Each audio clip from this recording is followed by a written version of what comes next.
I want to tell you about something that just began last year, and we're continuing it this year and on into the future. It's called the Courageous Leadership Award.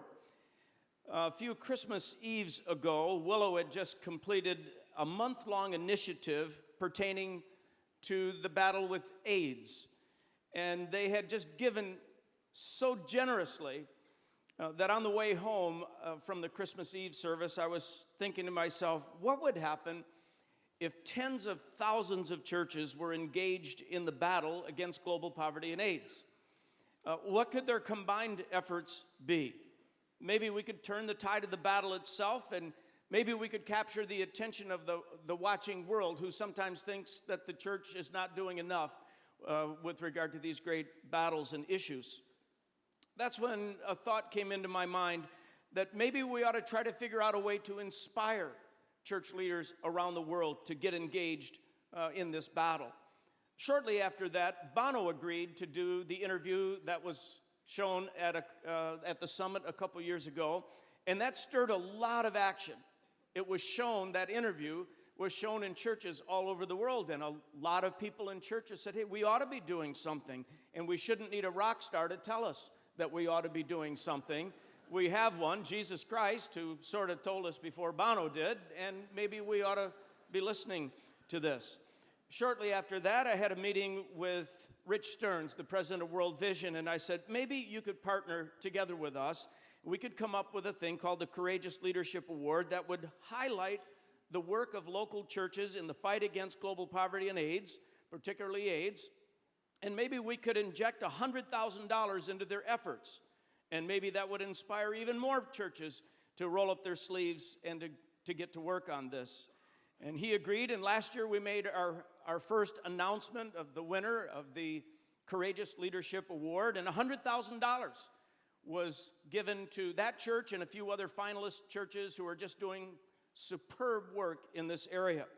A generous donor added another $100,000 to the Courageous Leadership Award. So today we're announcing a $200,000 Courageous Leadership Award, and these funds will go into the ministries of some local churches that are doing phenomenal work in the very tough fight against this great pandemic.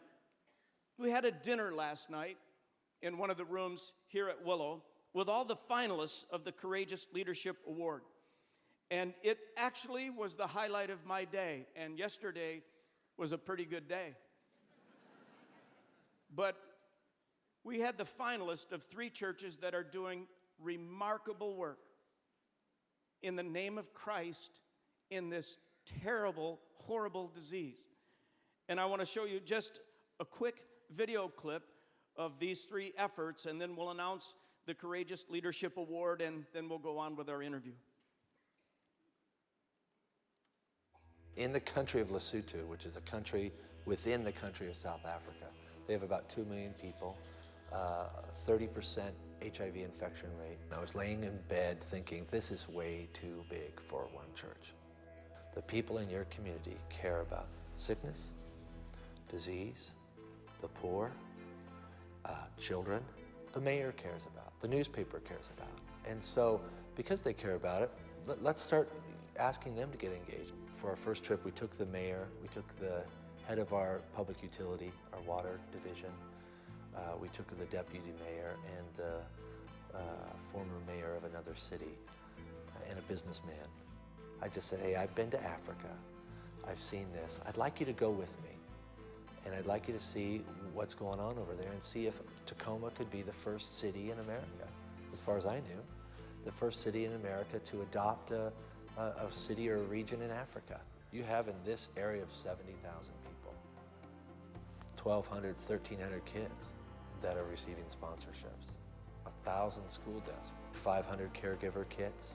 You're talking about water, sustenance farming. Before, when I would be out in the community, people would say, you're the church that has that neat Christmas pageant. And now they say, oh, you're the church that does that AIDS thing. Start thinking, how can we do something in our city? Make an appointment to see the biggest hitter in town and say, what could we do together? not for your church's sake, but for the community's sake. Don't just start funding it, start feeling it. I once said to the congregation, I want you to sit down and I want you to tell me, what do you think we should do? And they said to me, we must get involved with people with HIV and AIDS. Just thinking of the problem in Swaziland, it's a fairly big country, but with many, many people who are infected with AIDS. And I just say to God, I can't do anything. I'm one person, and what can I do to make a difference to this country? God gave me a vision for what to do in Swaziland. I was able to take this vision to the people, and the people were willing to accept this vision. We finished the training of our 9th group of home-based caregivers. It was just amazing how God started bringing these people to us. We never go out and ask people to be trained. It's always them coming to us and asking us, would you be willing to train us? At the moment, we've got about 350 people in this project going out to the community and helping them. We're reaching about 1,000 people, all in the southern area of Swaziland, the southern district, which is known as the Shiselweni district. That's where we are working. What's wonderful of doing evangelism in this way is that we can go into a home and say to a person, you know, I've been visiting you for the past 6 months or so. I've brought you clothing, I've brought you medicine, I've brought you food, I've brought you many things that you needed. Today I want to give you something else that you also need. Would you be willing to accept this? And obviously the person is going to say yes, and that's an ideal opportunity for us to share the gospel. The vision of our church now is to become the hands and the feet of Christ. God can use a small church and a very poor church to really make a difference in the country. You don't need huge resources. You don't need thousands of people. You don't need to be a mega church. If you do what God tells you to do, we believe that the church is there not for itself, but that the church is there for the people outside. And those are the people that we are trying to reach now. There was a video that was shown by World Vision on AIDS in Africa. God kind of took that video and just kind of broke my heart. So often, you know, we hear people complain about the church and say the church just needs to wake up and do something about crisis like this. And I'm not sure the church needs to wake up. I think the leaders need to wake up. We definitely as a congregation focus a lot on it's not about us, it's about others. The community that we support is called Sekuru. It's about 6.5 hours outside of Nairobi. The main focus, first of all, is just getting clean water for them. And so the first initiative that we took was to raise money for water wells, helping them with food source, AIDS education, and health. We went through a 3-week process of just casting the vision.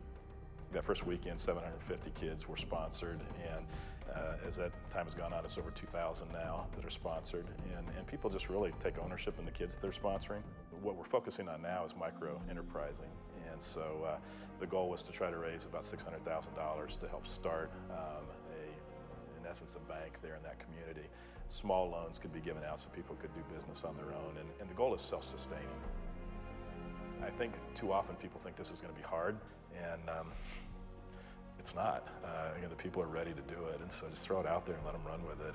I think as leaders we need to get out of the way sometimes and not slow down or stop or prevent God from doing what he wants to do in our churches and through our churches, and we need to open our eyes and wake up and realize that God has entrusted us with invaluable resources that can make a difference in lives throughout the world.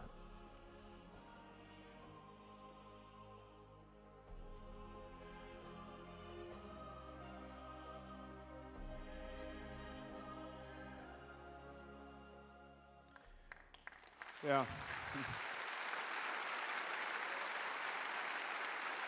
You know, many of us are dreaming about the day when it will be normal for Bible teaching churches to be engaged up to their eyeballs in global poverty and AIDS. Just normal. Like you'll go to an event like this, and just in the hallways you'll say, so tell me about your AIDS initiative. Tell me what you're doing to alleviate suffering. And it would just be a very easy back and forth conversation, just like you'd be talking about your children's ministry. How's your children's ministry? How's your small groups ministry?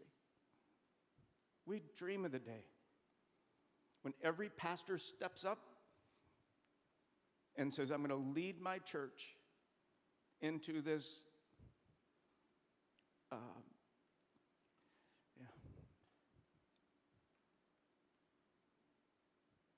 just this flow of the love of God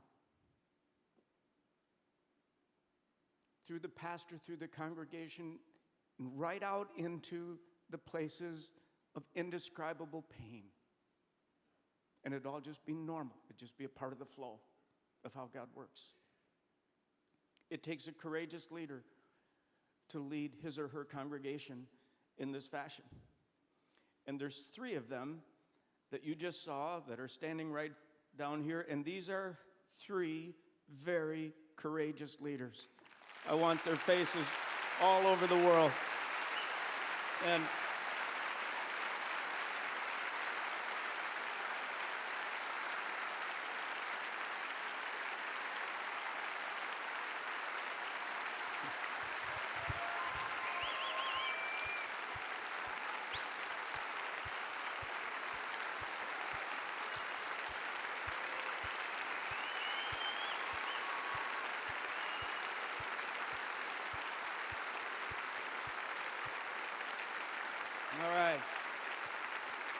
All right, thanks. You can have a seat.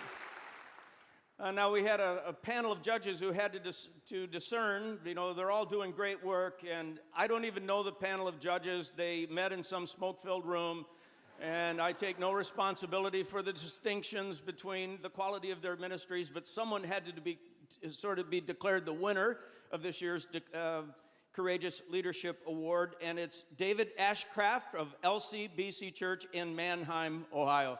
So David, great work, and we're proud of you. And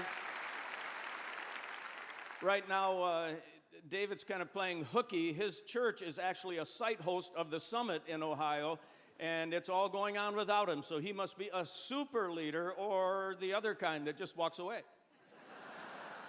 And I know he's the former. So, and runners up, and again, these were just such great efforts, all 3 churches. Dean Curry from the Life Center Church in Tacoma, Washington.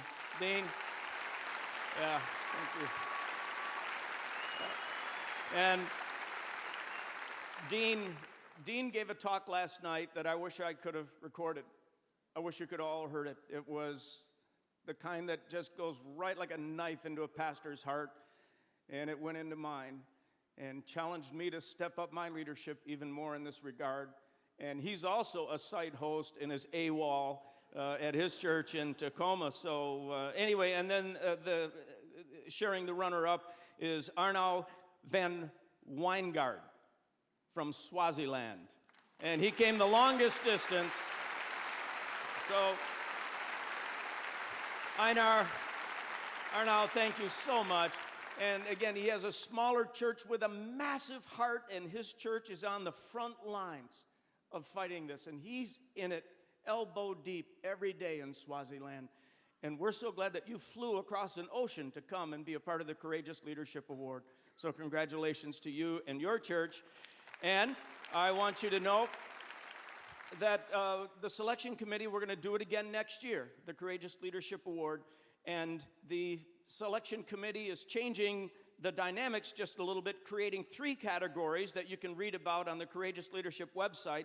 We're going to create a whole new opportunity, particularly for smaller churches who are just getting started in the battle. And we'd like to honor and fund out of this Courageous Leadership Award fund some of what you're doing in smaller churches as well. So anyway, thanks everybody, and now I'll turn it over to Jim Miato.